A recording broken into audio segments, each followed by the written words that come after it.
How to fix voice message on iPhone. Now, to fix iPhone's voice messages, first of all, you can simply try to restart your iPhone. So that is one of the simplest things that you can do. Just try to restart your iPhone and see if that helps you solve the problem.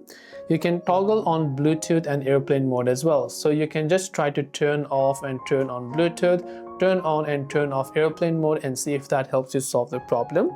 If that doesn't, then depending upon the app that you're trying to send voice messages from. So if it is iMessage, make sure it has the permission. So to check that, you can simply open settings. Then you can go to the option called privacy and security here.